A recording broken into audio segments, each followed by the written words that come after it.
Hi, everyone. You are joining us today for the web conference titled Culture Change for Prevention, Advancing Prevention Within and Beyond the Sexual and Domestic Violence Field.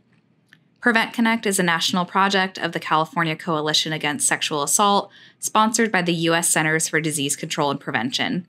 The views and information provided in this web conference do not necessarily represent the official views of the U.S. government, CDC, or CalCASA.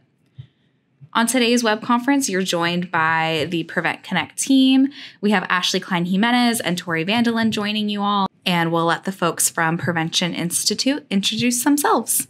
Hi, everyone. This is Alicia from Prevention Institute, and I'm joined by my colleague, Abina, and we're really excited about today's session. So today, we're really hoping to describe the importance of supporting prevention with new and long-standing leaders, both within and beyond the field of sexual and domestic violence prevention. And we're going to be exploring how communities are utilizing community strengths for culture change. As you know, this session's all about changing culture to support prevention. And as always, we really like to have engaging dialogue with all of you as participants. So we're hoping that we can have a real candid discussion about opportunities for culture change in communities. Those of you who have joined us for PreventConnect before, you might know that on these web conferences, we like to focus on primary prevention. And this really has to do with stopping violence before it occurs. Rather than only focusing on behavior change, we strategize around how we can shape our community environments in ways that reduce risk and increase resilience.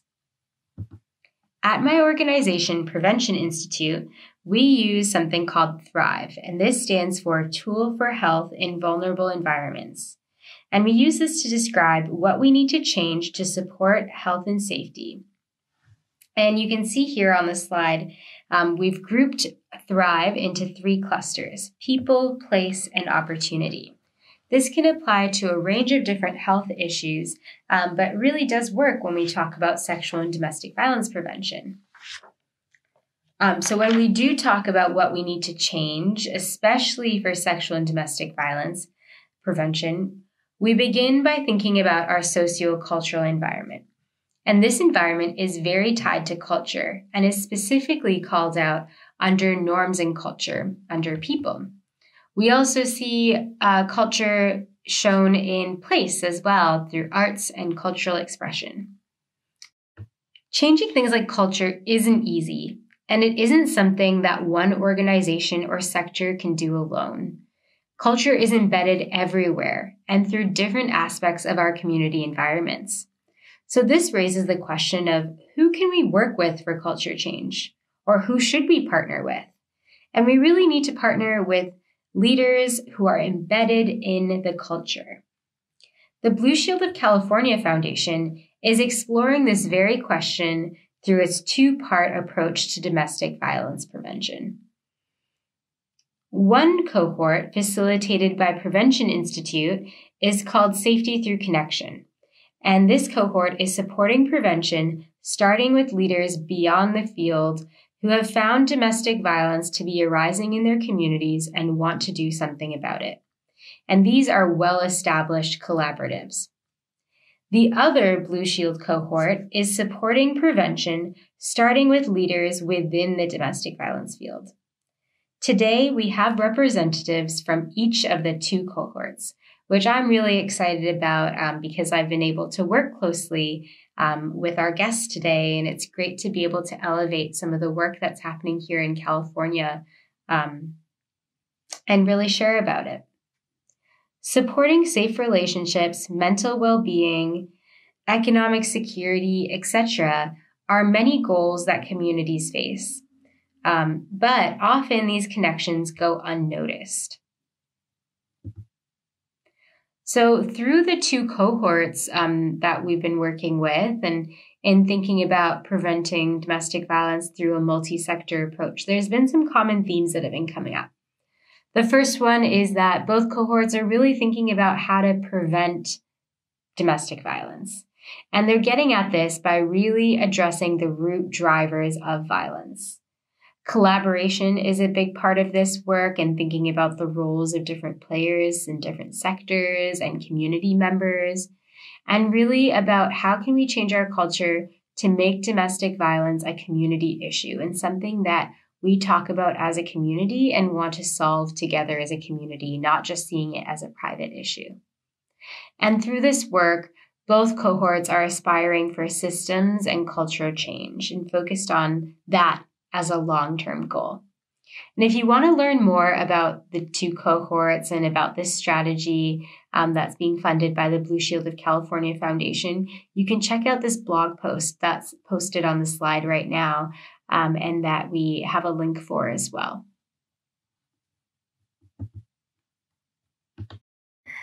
This approach to prevention is really focused on getting to those root drivers of violence and collaborating across partners to really achieve effectiveness and making domestic violence a community issue. So through this, culture change is definitely a strategy that we're wanting to explore more. And Carolyn Wang Kong from the Blue Shield of California Foundation, along with my colleague at Prevention Institute, Lisa, we had a publication in Health Affairs that really gets into more about this strategy that we've been exploring in California. And I invite you to take a look at that blog post to get more context if you're wanting to learn more about it. Many of you have probably seen the Centers for Disease Control and Prevention's latest piece on continuing the dialogue. And I wanted to also bring this up here and just show the connections again as we're thinking about things like culture change and how to engage different partners. This piece also calls attention to this. So it talks about how connecting violence prevention with other health and social issues can really support prevention. It aligns work that has the biggest impact across sectors, allows us to leverage resources, build relationships that can adapt to different issues collectively. And so rather than it just being one issue, one group working on that, how can we collectively work on the issues that our communities are facing that are really intertwined in their lives? And that often requires some culture change strategies, which is what we're getting into. So Dee works as a program specialist for CHAN-BOF For Peace Collaborative, which you're going to be learning all about, and has been organizing with Building Our Future since 2014. Dee is also the co-chair and co-founded Queer SUAB and facilitates LGBTQ 101 and allyship trainings. She has a background in data analysis, LGBTQIA+ organizing, and advocating for social justice. We also have MaiBao, who started her career in the anti-gender-based violence movement 10 years ago as an advocate at Haven Women's Center. Her love for Hmong women and girls and her community led her to create California Hmong Advocates Network with other Hmong advocates in the Central Valley of California. She currently works as a program specialist for CHAN-BOF, organizing to create systematic changes in the Hmong community. And I just wanted to highlight, since I shared those two cohorts, to say that both Dee and MaiBao are working together in the leveraging collaboration to end domestic violence cohort and really bring a lot of expertise from the gender-based violence prevention field. So Dee, can you start off by sharing a little bit about the collaborative that you formed and why you decided to come together? I can start a little bit about explaining what CHAN represents and what BOF represents. So our collaborative is comprised of the two networks. They were separated. They started both in 2013. So CHAN represents the California Hmong Advocates Network, and they're a group of Hmong advocates in California, and they're all advocates in DV and SA organizations, providing direct services to their organizations, working to change community perspectives on advocates and the organizations that they work in. and move mainstream organizations to be more culturally responsive to Hmong survivors. So that's the CHAN part of it. The BOF part of it stands for Building Our Future, and this is a network of change agents in the Hmong community to address gender-based violence, particularly the issues of abusive international marriages, which we call AIM. And this term is coined by Wisconsin advocates when older Hmong men travel overseas to Laos, Thailand, Vietnam, and marry young girls and bring them back. Sometimes they bring them back, sometimes they don't. Bring them back to the U.S., I'm sorry. And so BOF's work is more focused on community mobilizing. So CHAN and BOF have worked together in the past, and it was our history because we're working together now to partner under Alliance for Community Transformation. And the goal is to explore culturally responsive ways to end gender-based violence in our Hmong communities. Our focus point now is Sacramento, Merced, and Fresno, and hopefully we can explore more because we know that there's a lot of Hmong folks also in, Marysville, Oroville up there, and also below as well in LA. So we recognize that advocates cannot address that gender-based violence alone, and in order for us to do this work, we need to generate system changes around oppressive cultural norms. And this work in our Hmong community needs to come together so that we can understand the root causes of gender-based violence. Because of this, our collaborative has passionate and dedicated people in different sectors in the community. And our need to form this collaborative is very important because we have a lot of high murder and murder-suicide rates in our community. And just to give like a frame of reference, from September to now, we have had 3 murder-suicides that have occurred, and then 1 murder of a Hmong woman by their male partners. So we know that murder is the ultimate form of violence in our community. So CHAN and BOF's goal is to have a conversation on the cultural practices and the systemic changes in our community around domestic violence and gender-based violence. So that's a little bit of what CHAN BOF is. Thanks, Dee. Yeah, 4 violent incidents in September is a lot, and I'm sure the community is grateful that your collaborative is coming around to try and achieve this goal that you've set for the collaborative and really get to the root of the problem. In forming this collaborative, what have some of your initial steps involved? So what we understood from the beginning with our previous work, because we have a lot of folks in our collaborative who are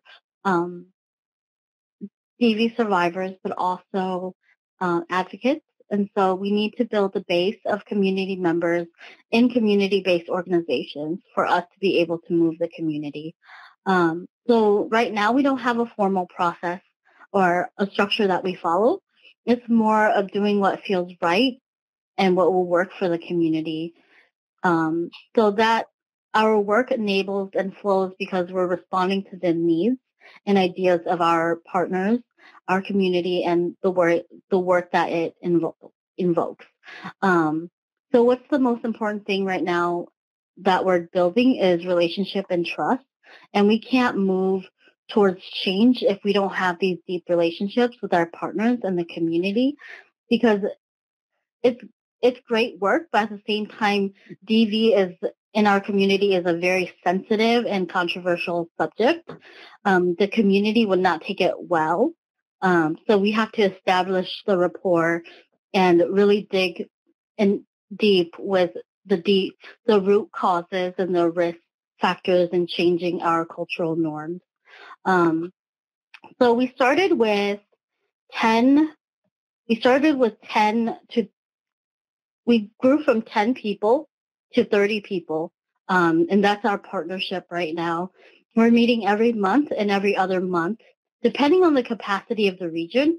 And during our meetings, we build in time to get to know each other and talk about all the issues in our community, which we have a lot of issues, which, all communities do.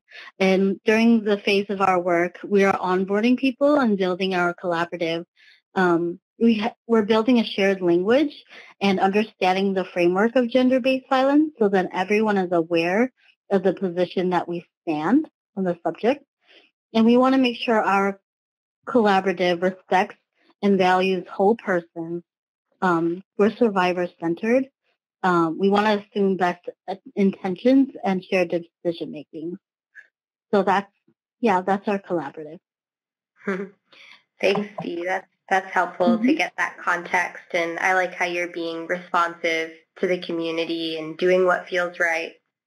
As leaders in the domestic violence field and trying to do collaborative work in a culturally sensitive way, as you're trying to do, what have been some of the challenges so far? And MaiBao, I'll let you speak to this.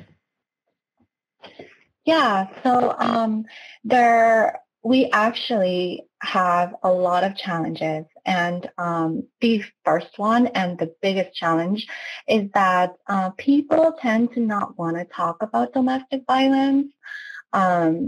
In the Hmong community, it has always been a very sensitive and controversial topic. And the Hmong language actually do not have a word for domestic violence. And in the past 25 years or so, that Hmong advocates have been doing intervention and prevention work. Advocates and survivors have coined the term "geiji thaw" to mean domestic violence. But in using this word, the original definition of it means to torture. And because this word is very loaded, many people use more sensitive words such as family problems or mutually don't get along to describe domestic violence. But these words don't convey a survivor's feeling or experience of being oppressed or abused. And so that's why advocates, we use the term "geiji thaw." So, there's a balancing game that we have to play depending on where we are, who we're speaking to, who our audience is. We have to tailor our language to be more appropriate. And even then, even as we try to, change our language so that people are more receptive to that,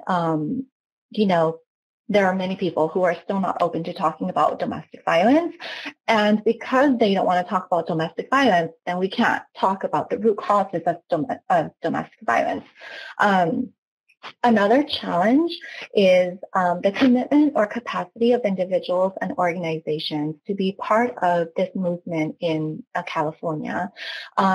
Even with incentives, because it may not be a priority matter for them, they don't commit, or they just don't have the capacity to commit. So right now, at first we were reaching out to organizations, but then that wasn't working for us. And so right now, rather than reaching out to orgs, we are concentrating on connecting to people in the community who have a passion to create change. And our hope is that once the people are committed, or as our movement grows, that the community-based organizations that these people work in, or other community-based organizations, will see our work, and then they will want to join in on the movement. And so with talking about, capacity and, individuals, it is easier for us to get the buy-in of domestic violence organizations to support their Hmong advocates who are interested in being a part of the movement because of the work that they do. It is clear that, what CHAN-BOF is doing aligns with, advocacy work. And so that is pretty easy, but trying to get, community-based organizations to understand how their role in the community can help this movement has been challenging. And then there is also a huge negative perception of advocates and domestic violence organizations. Even culturally specific, DV organizations, the community still has a negative perception. And so the Hmong community believes that advocates drive wedges in families and tear them apart. And DV shelters are known as Jango Fa or Jaebondal, which in translation would mean the house of runaway brides or the house for divorced women. And so previously, CHAN has done some work in addressing these perceptions, but there is still more work to be done. And although, our current project in leveraging collaborations to end domestic violence is more focused on, primary intervention work, because we are fiscally sponsored under an organization that houses 2 domestic violence programs, and of course, because we are addressing issues of gender-based violence and domestic violence, that the community still has that perception of us. Thanks, MaiBao. And I know that these are all challenges that your collaborative is, really trying to take on, and especially around, people's perception of the field or, needing shared language. I'm sure there's lots of ways that you're trying to now build that shared understanding about how domestic violence is really a community issue. Can you please share more about that? MaiBao, how else are you trying to build a shared understanding about domestic violence as a community issue? Yeah, so we are currently in the planning phase of a qualitative community assessment with survivors. And what that means is it's just a fancy word for we're doing survivor interviews. The purpose of these interviews is to ask Hmong women survivors what they experienced, what their experiences were when they were in crisis with their husbands. Who supported them? How did these people support them? Who didn't support them? And what did these people do that were not supportive? And our goal is that we will analyze it, and then we will share our findings with the community.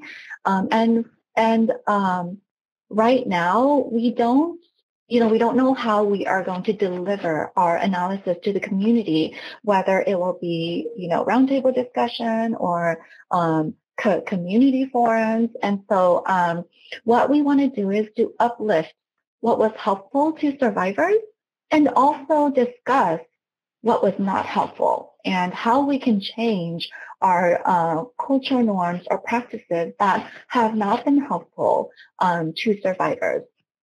And another very important piece of how we are building an understanding of domestic violence is storytelling, using storytelling. So the Hmong culture or community has always carried an oral, storytelling tradition. Growing up, our parents would tell us stories of folklore or stories of our history, and so CHAN-BOF will use storytelling as a strategy to start the discussion around cultural norms and how they impact Hmong women and girls. And we are hoping that by sharing the findings of the community assessment through a more storytelling perspective, that it can persuade the community to look at root causes of gender-based violence and generate change. And also, in order to end gender-based violence, we are digging, really deep into changing the hearts and minds in our community so that we all can value the lives and well-being of Hmong women and girls. And we know that when women and girls thrive in a community, then that means that the community thrives. So this is our hope. But since we are allowing or intentionally letting the survivor interview lead our work, everything may change direction once we analyze our finding. And so this is our thinking right now, but it could change come next year. Yeah, and it's interesting to see how you're taking your experience in working with survivors and connecting it with prevention too. And, I think that could be healing for survivors to be part of this process too and really leading it. What are some practices or examples of cultural practices that might be contributing to a culture of violence in relationships in your community? And then also, we know that culture also supports safety. So what are some practices that contribute to safety as well? So I think that one of the biggest things that is in the Hmong community is that patriarchy is a root cause of gender-based violence. And some examples that I want to give as in terms of patriarchy is that the women's spirituality is housed under their in-laws. So when they get married, her birth family relinquishes all responsibility of her physical and well-being to her in-laws. So if you get divorced or you pass away before another man houses you under your ancestors' protection, you become a homeless wandering ghost. And that has been a huge issue that has happened in the past. Another patriarchal cultural norm is bride price, which is a traditional practice of money exchange for a woman's hand in marriage. So although our elders say that the idea behind it is to show how much value a woman is because money is exchanged, abusive families will view it as a commodity instead of a human being. So someone can say, I paid for you, so I get to treat you however I want. Another patriarchal root cause is the value of boys over girls, which stems from the belief and practice that boys carry on traditional practices and family lineage. The community does not see value in teaching girls traditional practice. So many of us do not know our rights we may have as women. Our elders say that there are protections for Hmong women when it comes to abuse, but many women are not aware of them. And the last patriarchal cultural norm I want to talk about is traditional gender roles and toxic masculinity. So there's the idea of DJ, which means upholding the ultimate authority in the home. So it's like male authority. C means male or men, and then or father, and then J means home. And then there's also the ownership of women.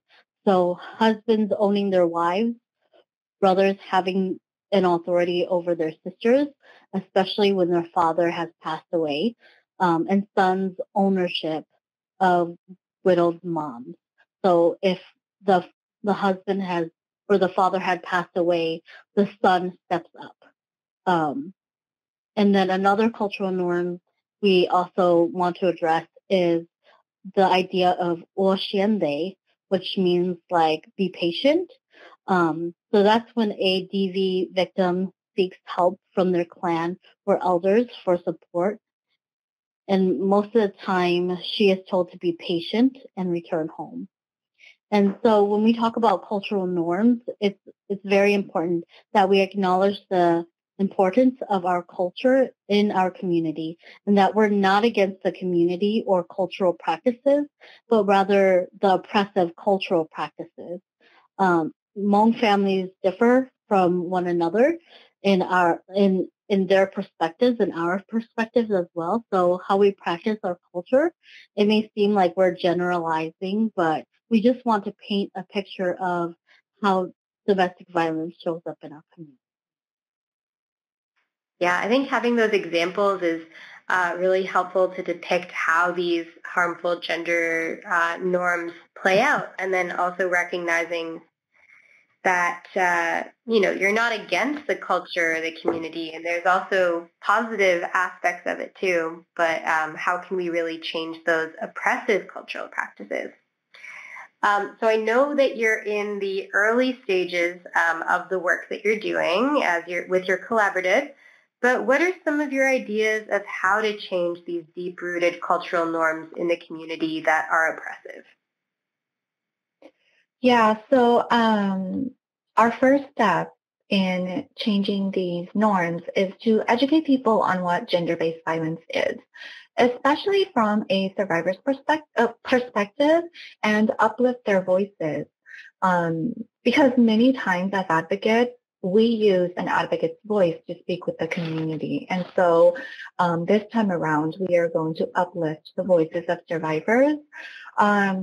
And also, many in our community do not know what domestic violence is, or think that domestic violence is just physical abuse, when there is more to it than just physical abuse. And even survivors can't name what they're going through, or don't really know what's happening to them. And sometimes abuse is so normalized that it just becomes a part of everyday life. And so when we have the language to identify what we are going through, then it'll be easier for us to have a conversation around gender-based violence. We are also not only using survivors' voices, but we are entertaining using the voices of our shamans and cultural experts. So, the traditional Hmong culture is very spiritual, and many respect the expertise of shamans and cultural experts. And shamans are, they're the mediators between the realm of the spiritual realm and the realm of the living. And so shamans help perform rituals such as soul calling ceremonies, and they heal a person spiritually when they're ill. Cultural experts are the people who have extensive education and knowledge on Hmong culture practices and rites. And they play the thing and the drums during a funeral. They are, they know how to chant funeral songs to send the deceased into the afterlife. They are the people who help parents negotiate a bride price during, a wedding. And as a collective or as advocates, sometimes we wonder where our cultural norms come from. If we know where they come from, and if we know that we don't have to follow them because there was never really a reason why you practice them, or they no longer make sense in today's world, then we can dig deep into addressing gender-based violence and let those oppressive cultural norms go. In fact, there are actually a number of shamans and cultural experts who have stated that some of our cultural norms and practices are oppressive to Hmong women and girls, and that we need to shift, and we need to look at the well-being of, women and girls, and change the way we do these practices. And so, as we as a collective are addressing domestic violence or gender-based violence, it is very important, as Dee stated above or earlier, that it's very important that we don't neglect addressing toxic and hypermasculinity and misogyny, especially internalized misogyny within, in Hmong women. Because a lot of the times, although it is the Hmong men who have created these patriarchal practices, but it's really the Hmong women who perpetuate, and continue on this cycle of oppress. A lot of times you will hear, like, if a victim goes to her mother and she says, "I'm being abused," a lot of the times they will just tell her to be patient, and they will say, "I endured it with your father. And so you just need to be patient and endure it with your husband, and he'll change. When he gets older, he's going to get tired. He's no longer going to abuse you anymore, and then you'll be fine." And so these are, as we are addressing these issues, this is something that we want to focus on as well. And asking ourselves, how do we shift our community to support Hmong women and girls? And how do we shift the conversation of domestic violence from "she must have done something wrong to deserve that" to "he was not justified in abusing her or killing her. So how do we hold him accountable?" And, we know, as advocates doing this work for some time, we know that we have to work with those in the community that have power to help us make these changes. And it will be challenging because we will need to leave behind differences of opinion and come together with this idea that we want the well-being of Hmong women and girls to create a world where everyone thrives. So as we are trying to figure out, as our collective is trying to figure out what strategies work and how we can change our cultural norms, we will continue on having conversations with the community. And as we shape our ideas together, we hope that they'll trickle from individuals to family and then into the community. Wow. Yeah. First off, just, thank you for again highlighting some of these deep-rooted cultural norms and how you're thinking about changing them and working with community leaders and, focusing on the accountability pieces as well. And all this is really important for changing these deep-rooted norms. So thank you. Both of you, Dee and MaiBao, for sharing about your exciting work, and we're looking forward to continuing learning as you move into the next phases of this work. So we're going to shift gears and go to our next guest for today, and then we'll have you both, Dee and MaiBao, join us for more of a discussion later on. So thank you so much.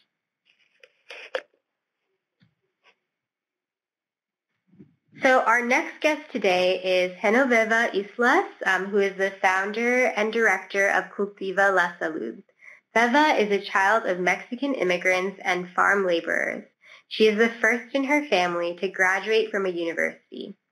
Veva received her Bachelor of Science degree in Health Science and with an emphasis in community health from Fresno State, and her Master in Public Health from Loma Linda University. Veva is a nationally recognized cultural health leader by the Robert Wood Johnson Foundation. Thank you so much for joining us today, Veva. Veva is part of the Safety Through Connection cohort, which is all about supporting prevention, starting with leaders beyond the domestic violence field. So Veva brings a lot of public health experience in other areas outside of violence prevention and was really recognizing the need in her community. So Veva, can you share a little bit more about the origins of the collaborative that you formed, which is called Mujeres Poderosas Amorosas? I'd love to. So I just, first of all, want to thank CHAN-BOF for a wonderful presentation. I'm really proud to be on the line with them. So how Mujeres Poderosas Amorosas came about is essentially we had been working in coalition with sector partners through racial and ethnic approaches to community health grant. And that was a 3-year grant. Most of the history of Cultiva la Salud's work has been about healthy eating and active living. So we've done a lot of engagement with disadvantaged community members who live in low-income neighborhoods around what are their interests to increase access to healthy foods? What are their ideas about promoting physical activity? And it really has landed us around policy systems and environmental changes. So as an example, within our REACH grant, we worked with community residents to advocate that the city and school district work in partnership to unlock school gates in order to provide children and families safe places to be physically active. Similarly, we've been very involved in the active transportation plan, really also involved in food systems work. And so that's sort of the history that we came in, sort of a very solid grounding in prevention and affecting policy systems and environmental changes in collaboration with community residents through community leadership development and empowerment. Thanks for giving that background, Veva. As a newcomer to working on domestic violence prevention, what really made you want to work on this in the first place and really apply for the funding opportunities? Yeah. Well, I think I can share that, personally I have had issues myself in terms of unhealthy relationships that I've been involved in, and just really understanding at a personal level, what was impacting that, sort of what was informing my decision-making and my feelings and my ideas about being in those unhealthy relationships, and what a struggle it was to get out of them once I was in. So certainly at a personal level, I was very aware of issues around domestic violence. I think over the years, also, watching family members struggle with issues around domestic violence, I knew that it was something that was affecting my community and something that was really worthy of engaging and advocating for. Preventing. So I think it was exemplified for me in our work with REACH. Over the years, we've had instances, for example, where we've organized walking groups and we've had a large number of members participating walking, and then all of a sudden one of the members no longer shows up. And when we start inquiring about, like, hey, what's going on? Why isn't she coming to the walking group anymore, or the Zumba classes, or, coming to the nutrition ed sessions? And we're told, like, well, she's having problems with her husband. Her husband is very jealous. She's lost a lot of weight because of the walking and the nutrition education, and he doesn't want her to continue because he's afraid that somehow she's going to be sort of taken or going to get propositioned or something. So sort of these jealousies sort of also being insidious to women just promoting their own good health. We've also had instances, unfortunately, where some of those close community members, have shown up with physical signs of violence. So we knew that, definitely it was affecting our community. And as we began to explore the application, we really felt like what we had learned and gained in our expertise around prevention, because the focus of Safety Through Connections was on prevention, that it was something that we felt we could manage. And we invited those same REACH Coalition partners to join us in the application. We've continued to engage both direct service providers here locally, as well as non-traditional sort of sector folks who don't necessarily see a role or a direct role in domestic violence. And as we began the work, just really began exploring, what is it going to take to affect and build resilience among, in particular, Latina immigrants who we know for a variety of reasons do experience a very severe burden of violence. And I think that in the way that we sort of gained information and insight by directly speaking to our target audience, it just continued to reinforce how important it was to have somebody locally working on prevention and not just service, not just direct service. So I feel like it is definitely a good fit. And just moreover, because of my experience and, the family background and the things that I've seen growing up, for me it's really rewarding. Like I didn't anticipate that aspect of it, of how rewarding and empowering for myself it was also going to feel in serving community members who I care deeply about. Thanks for sharing your personal experience on the line, too. I know that can be hard to do on a web conference when you can't see everyone. But we're appreciative for you sharing your experiences and, what drew you to want to do this work. And even though you don't have, experience working in the domestic violence field until, starting this project, you really did bring a lot of capacity and previous experience in prevention from working on these other, public health issues. But I know that this past year has been a big year of onboarding as you've started to think about domestic violence prevention for the coalition's work. So what has onboarding to this issue really looked like? Yeah. So I mentioned, I don't think that we entirely started with scratch. We sort of extended an invitation to organizations that we've had a long history of working with, and people that I know are also very sort of sensitive and passionate about the idea of serving vulnerable community members like immigrant Latinas. So it really began with a kitchen cabinet of folks. There's 5 or so organizations that formed the kitchen cabinet, and we sort of outlined sort of in response to what was being requested in our application, like how we would go about informing the process, like who would we want to talk to in order to gain insights about what we could do that would be beneficial and impactful to responding to domestic violence prevention among this population. And so we carried out 3 activities. The first one was a survey.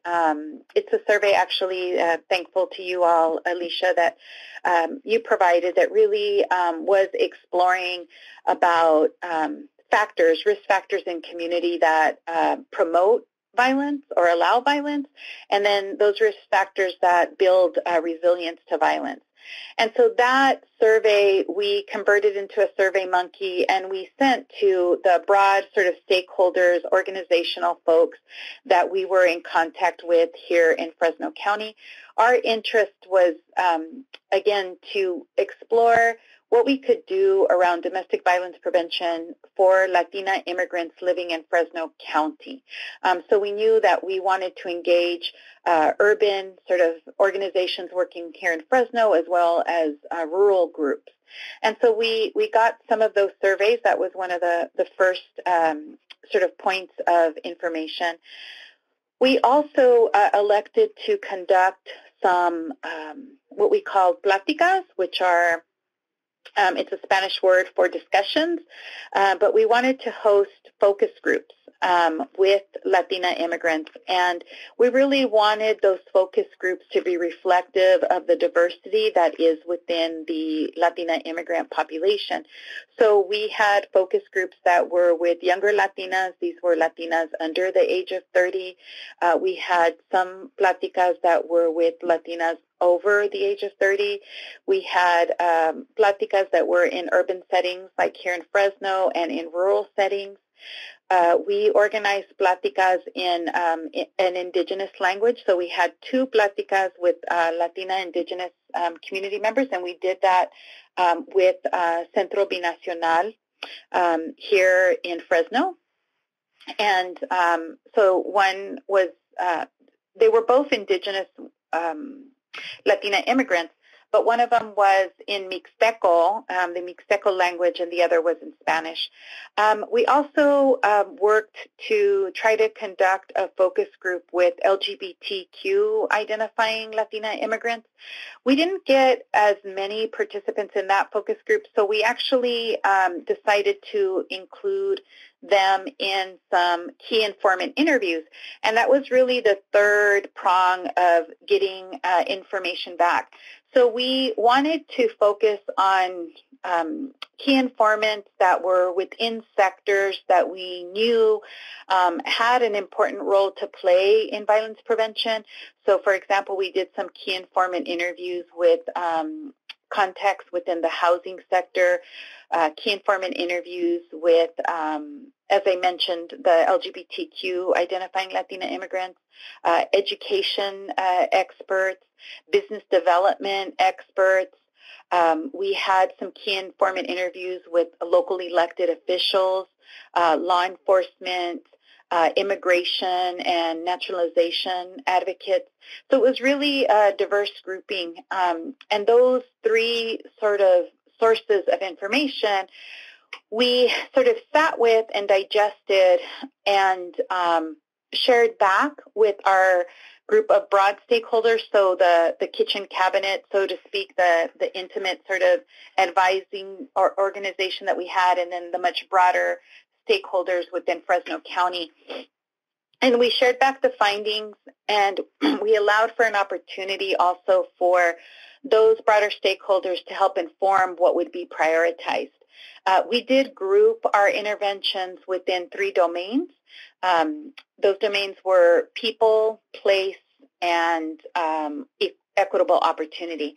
And so that's sort of the method that we used in order to help us land on where we might work. Again, very grateful for the planning year and looking forward to continue to dig into implementation. Awesome. Yeah, you really went through quite a assessment process and thinking about community members, different sectors, and, not just saying, oh, we're going to do this one survey and then that's it, but really thinking about how to engage community in different ways and really try and hear perspectives and be true to the process, not feel like you need to move right to strategy, but hear what the community is really saying is needed and what different sectors and, your broad stakeholders are thinking as well. What has been challenging or required a steep learning curve as you've onboarded to this new issue area? Yeah. So as a public health professional, I can tell you that prevention, the idea of prevention can be very abstract for a lot of people, and in particular, community residents. And I would say also in particular organizations that are very deeply rooted in direct service. So I guess it's very easy for people to make the connection like I'm hurt, I need a service, and I'm going to go to a counselor, or I'm going to go to somebody who can help me find shelter, or someone who can provide legal services, right? Like those direct services, when we say domestic violence, people naturally gravitate to that. But when we talk about building resilience in community, it's a little bit harder for people to say, like, okay, what does that look like? What could be interventions that actually help women not be vulnerable to the issues that cause violence? And so when you begin to explore that, I think people can get to like how important it is for women to have equal pay so that they can afford to live in decent homes, and even if they have to be the sole breadwinner, how they would manage that. But even talking about those good paying jobs, you have to think about like what's the precedent to that, and the precedent to that is women having good access to educational opportunities. And in order to participate in those educational opportunities, if you're here in California in the U.S., then you have to understand how English and English literacy really is an important foundation to that even as well. So I think when you begin to sort of backtrack about why Latina immigrants experience so much vulnerability, you begin to understand that women who have come from very impoverished regions of South America or elsewhere, where there has not been institutionalized educational opportunities that are free or low cost or widely acceptable, that they're coming here as immigrants working in very low-paying jobs where they are being exploited, that then requires them to have a dependence on somebody else to help sustain them. And when they begin to have children, how vital that dependence on somebody else for their well-being and their children's well-being becomes. And so I think, even though people cannot, perhaps the general public may not always be able to understand like what we're talking about in terms of building resilience, when you sort of break those things down to understand the factors that are causing the vulnerability, then it's easier for people to understand that, oh yes, economic development is prevention. Educational opportunities is prevention. So I feel like that's been a challenge, is just getting people to understand that those are some of the factors that we can work on together. And then what does access to those opportunities look like for vulnerable community members? So when we talk about equitable opportunities, we also have to understand the political and environmental sort of social context in where they live. And so just to explore that a bit, we live in a time where segments of our population are being directly attacked by people who should be protecting them. And I'm speaking specifically about people in government, in office, in the White House. We have a very entrenched anti-immigrant sentiment. We speak about building walls and, banning religious segments of our community, and that creates fear. And when you have that fear, people who are vulnerable and are hurt and being abused do not want to continue to be abused and be vulnerable. So they do not feel comfortable reporting things that are happening to them, right? Or fear that if they go to a hospital for care, that they would somehow also be outed and potentially slated for deportation. So there are a lot of these sort of social policy and real sort of government policy that are also things that if we are successful at removing, that we could also create protective factors for women and people that are very vulnerable to abuse and violence. Very well put. Now, as you're moving forward and thinking about implementation, why is culture change important for your implementation, and what will that look like? So culture change is really paramount, in particular with the Latino community. Very similar to what CHAN-BOF was speaking to about the patriarchy. Within the Latino community, we have very entrenched ideas about machismo. And, I have to say also, just sort of in defense, that machismo does not have to be something negative. It doesn't have to be this sort of antagonism or minimizing of women, but unfortunately it does become very oppressive and negative. So when we think about issues, again, that are very similar to the Hmong community, is young men are revered. We as Latinas do have to take ownership and responsibility about the fact that we are socializing our young men to adopt, this sort of toxic masculinity that ends up creating jeopardy to their future partners or to women sort of more broadly in society. So we do have to dismantle and change what we celebrate and lift up as machismo in our community. We also have to alter stereotypes about what it is to be an assertive woman. Being assertive is not being aggressive. And in our community, being what we call amable or friendly is something that is also very connected to the identity of Latina, that, she should be serving to her family and she should be selfless about what is happening to her and just concerned about her children. And so, those aren't at its base necessarily bad values, but we want women to love themselves and care for themselves, because ultimately when they care and love for themselves, they are better positioned to care and love their children. And so there are things about Latino culture, and as a Latina, I love my culture, but there are things that do become toxic and oppressive, and so we have to dismantle that in order to get to true prevention for our community.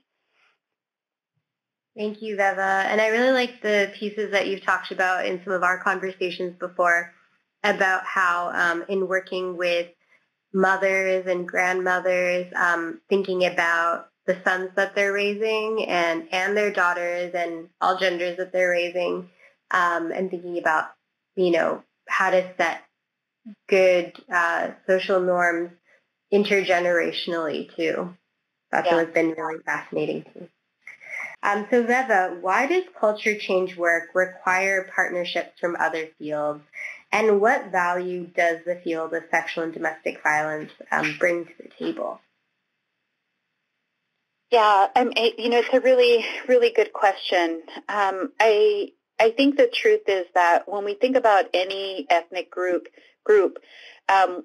it is an ethnic group that's functioning within the context of the broader sort of dominant community wherever we live, California, the USA, Mexico, like anywhere, right? These groups, these subgroups are functioning within context. And so we have systems. We have systems that are educational systems that aren't run by Latina immigrants, right? Like we're participants in those systems, but not necessarily in positions of power that are, and and I will say that we should be, right? Like everybody should be well represented at these governing tables, and whether it's a board of directors or local government, but we always aren't.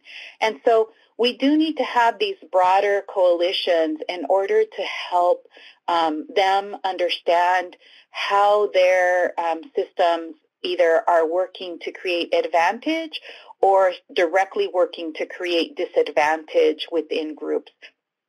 So when we talk about the educational system as an example, we know about the jeopardy of DACA, of our undocumented students. And so we can't change that, right? Like we can't change that alone. And so we do need the assistance and support within people in the government sector that are going to maintain the program, preserve the program, or fight to get it reinstituted, or, wherever we are right now in that battle. That for me is an example of a factor that is preventing equal access into an educational system for Latina immigrants. Business is the same way, right? We need pathways of opportunity. So if we have immigrant communities that are not predominantly English speaking, they need to be able to have pathways that allow them to onboard, write the business plan, get the business license, operate legally as well. So all of these things are, again, different sectors where we want to create the equitable opportunities that allow everyone to thrive. Thanks, Veva. And MaiBao and Dee, would love to get your thoughts on this as well. What value do other fields play? And, as part of the movement, what value does the field of sexual and domestic violence prevention bring to the table as well? I can answer this one.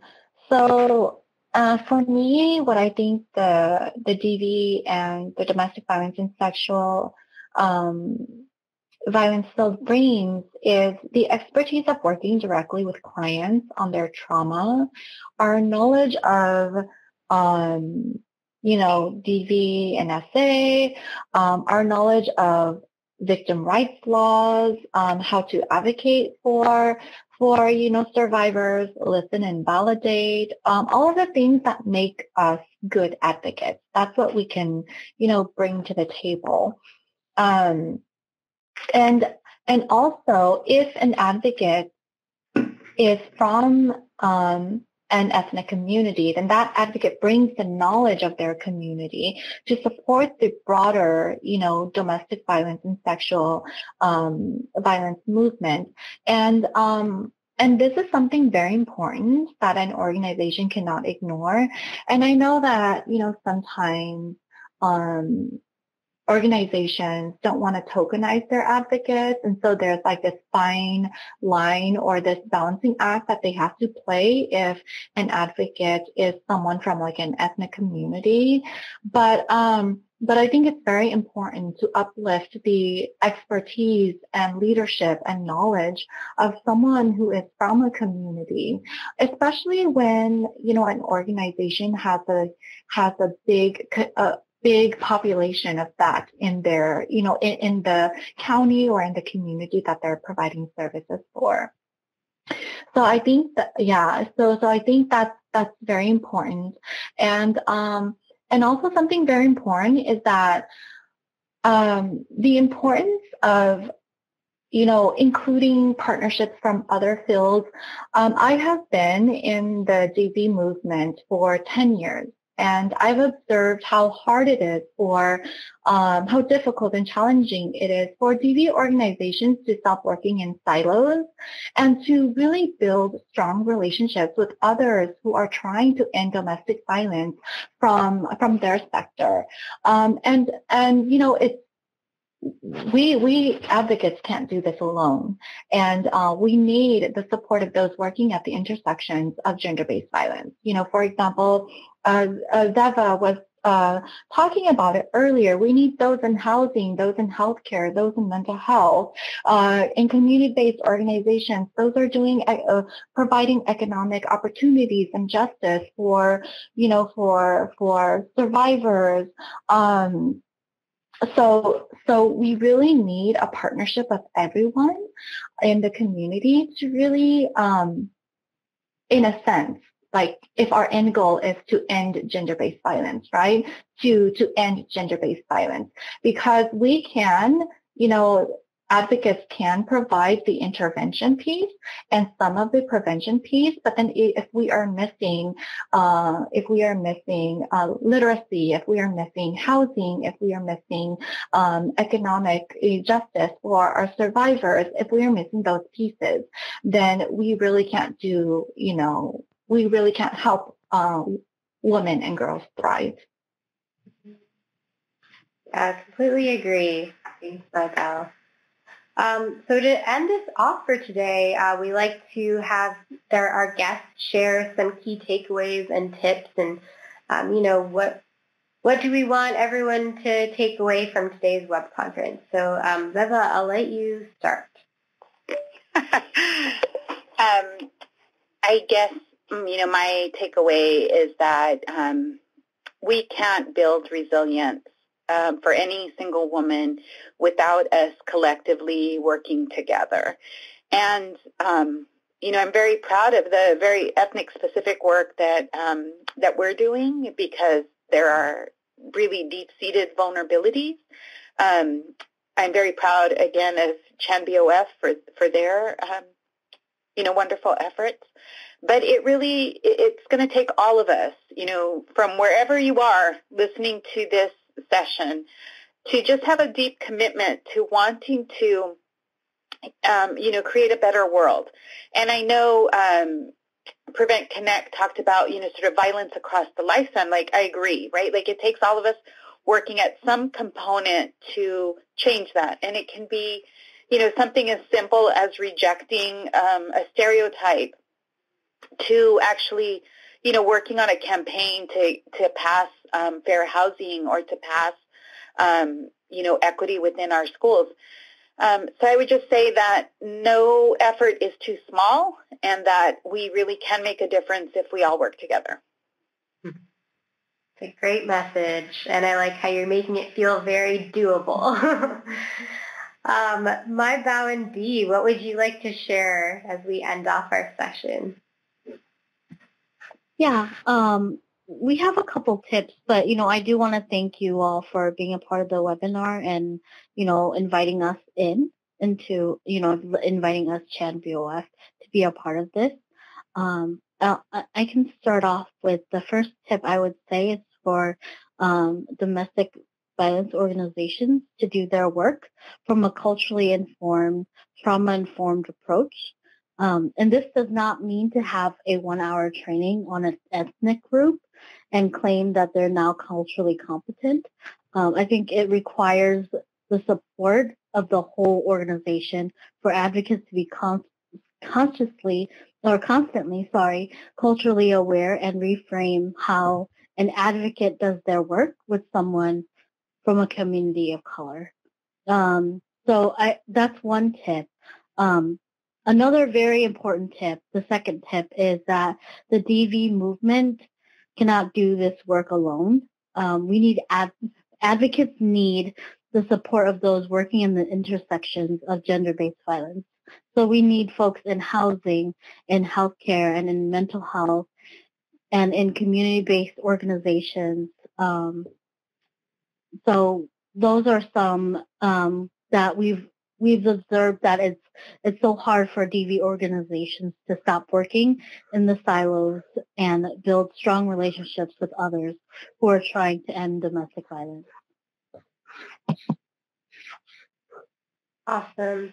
Thank you so much for sharing your tips, and for each of you for joining us today and really allowing us to explore more of how groups who are starting with the domestic violence field are going about the work, and how those who are starting beyond the domestic violence field are going about it, and thinking about even the connections between prevention and supporting survivors and how we can all really work together towards culture change. Before we end off, we do have some tools and resources.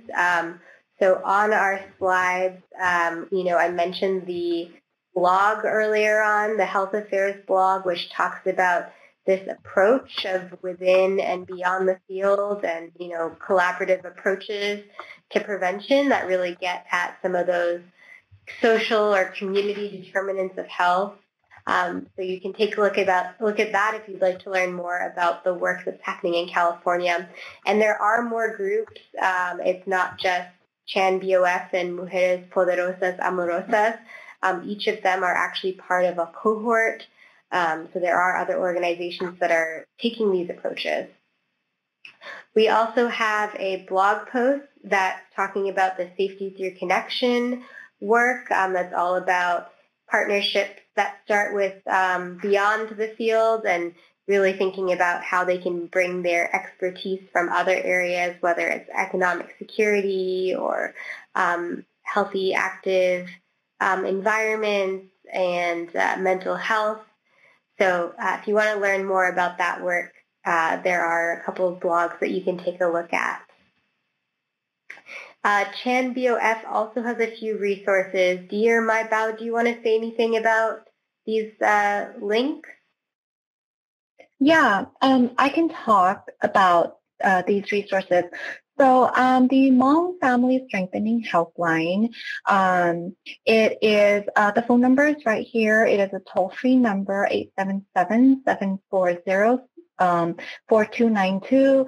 On the screen, it says for professionals working with Hmong clients, but it is also a helpline for survivors who are Hmong or who only speaks Hmong. They have Hmong advocates answering the helpline 24/7. It is confidential. And it is based out of Wisconsin.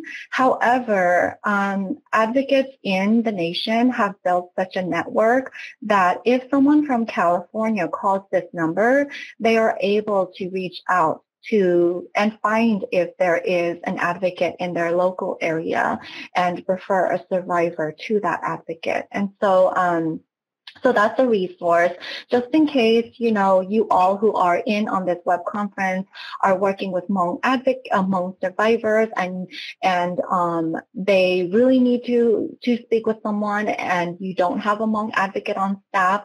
This could be a resource that you could utilize.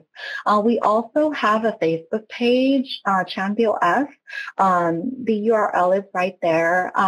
We do update from time to time our activities as well as share things that we are doing online or offline.